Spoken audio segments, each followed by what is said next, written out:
Good morning, man. Good God, is that the time? You're in St. Paul tonight. John Shipton and Gabriel Shipton. I'm with you in spirit. My heart is there.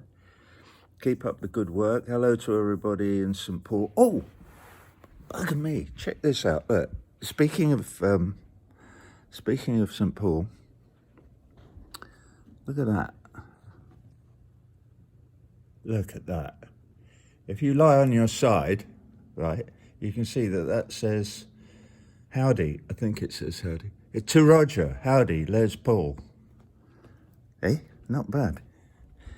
The great man sent that to one of my gigs just before he died. Some youth bowled up with a scruffy guitar case at Madison Square Garden. And he went, Les Paul's dying, and he's been giving all his guitars away. And he said, he's only got one left, and it's a crappy old Spanish thing, but he'd like you to have it. So there it is on my wall. Anyway, Todd, good morning to you, my friend. I'm sorry this was so bloody late. I hope the rest of the tour goes as well as our shindig the other night in New York, which was an absolute hoot. And by the way, I got another email this morning from Zuckerberg. He said, if by some hideous miscarriage of justice, Julian does end up getting extradited, that Zuckerberg will do his time for him, he says. Well, he'll do the first 175 years. I don't mean to make light of this, but I can't help it because it's too early in the bloody morning. Anyway, I love you all with a deep passion. Keep up the good work. Everybody in that room. Lots of love.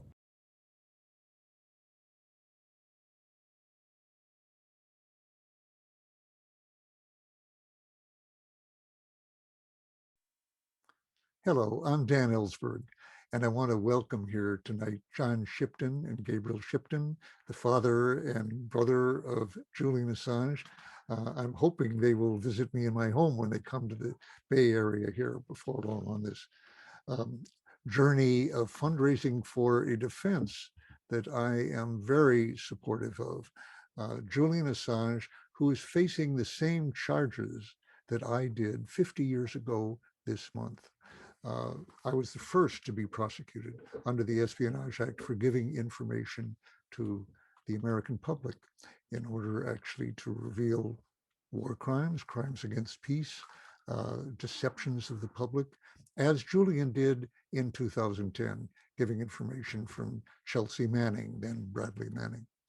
And 50 years ago this month, actually, the Solicitor General of the United States, Erwin Griswold, former Dean of Harvard Law School, was arguing to the Supreme Court that any further revelation of the information that I had given, which was top secret, marked top secret, sensitive, I had given to the New York Times would cause irreparable, irreversible damage, immediate harm to the national security of the United States.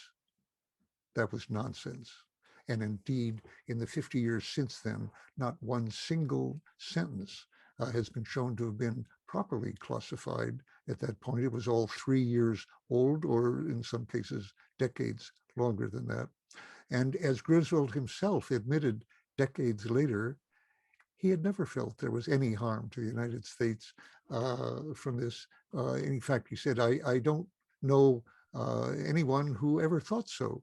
It's an odd thing for him to say because he had been the one telling the Supreme Court that in fact it was causing immediate irreparable harm.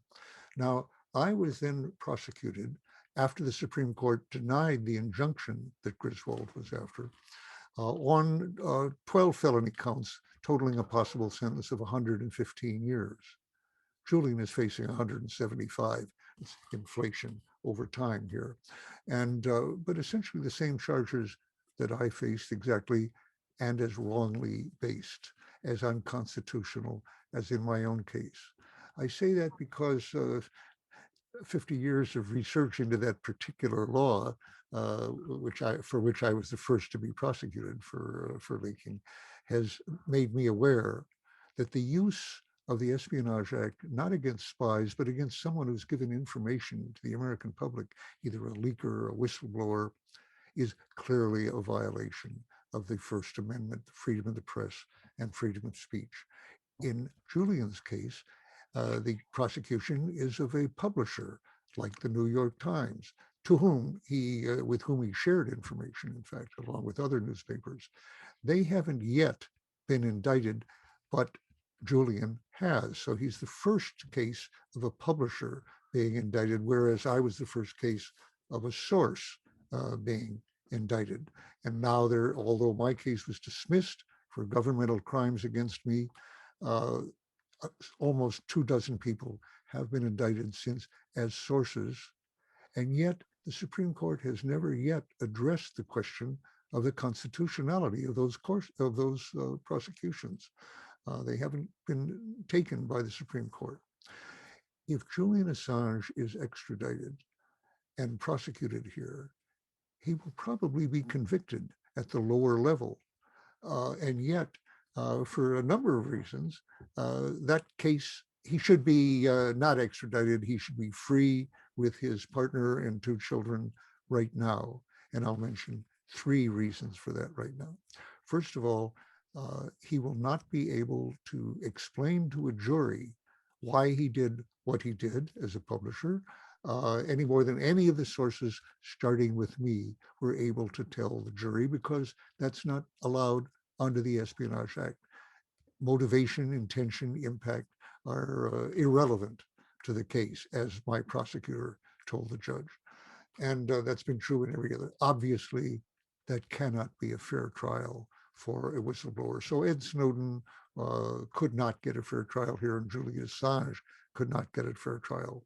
Second, the use of the Espionage Act as if it were a British type Official Secrets Act, criminalizing any and all release to the public of information that some government official has stamped secret, almost always because it's potentially embarrassing to the government, not to keep it from an enemy or a rival power. That's not to say that there are no legitimate secrets. It is to say that about 5% have been estimated of the current classified information qualifies for classification even at the time that it is stamped. And a few years later, almost none of it is, perhaps 1/10 of that, as Griswold later admitted.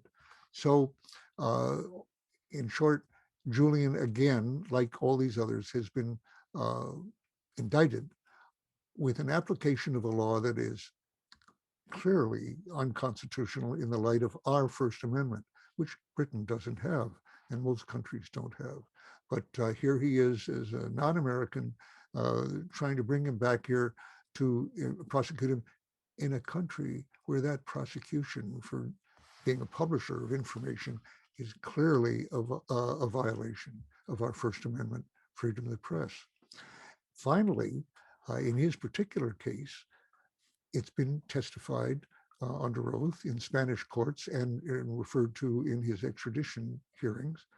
He was subject to the same criminal activities that I was during my trial: warrantless wiretapping, total surveillance of his conversations, even with his lawyers and his doctors. That goes beyond what I experienced, except that in my case, actually, the president sent people to burglarize my former psychoanalyst office, similar again to their interest in his doctor's relations, information they wanted to get to manipulate me into silence or to blackmail me. And finally, there were discussions of poisoning him or kidnapping him. In my own case, a key aspect in the charges being dropped was that a dozen CIA assets had been brought up from Miami to Washington on May 3rd, 1972, to incapacitate Daniel Ellsberg totally. Well, all of this added up to what my judge at the time called a totality of circumstances that constituted, he called it a bizarre, and clearly a process here which offends a sense of justice. Every aspect of the prosecution of Julian Assange offends a sense of justice. Above all, in this country, but really in any country in the world, And if he is successfully extradited against the decision of the British judge on appeal here by the Trump administration and now the Biden administration, appeal against that decision of the British judge in an attempt to extradite him. If he is extradited, prosecuted, and convicted, it will be the first instance of a journalist, not just a source like me, but a journalist being prosecuted for truthful revelation of information. The First Amendment of our Constitution, the foundation of our democracy and our republic, will have been effectively rescinded. So it's of interest above all to journalists in the United States, but really to journalists throughout the world, for whom this would be a terrible precedent and would be imitated all over the world by countries that otherwise regard themselves as democracies. It's in the interest of our democracy and of journalism to assure that the cause for which John Shipton and Gabriel Shipton are engaged in right now should prevail.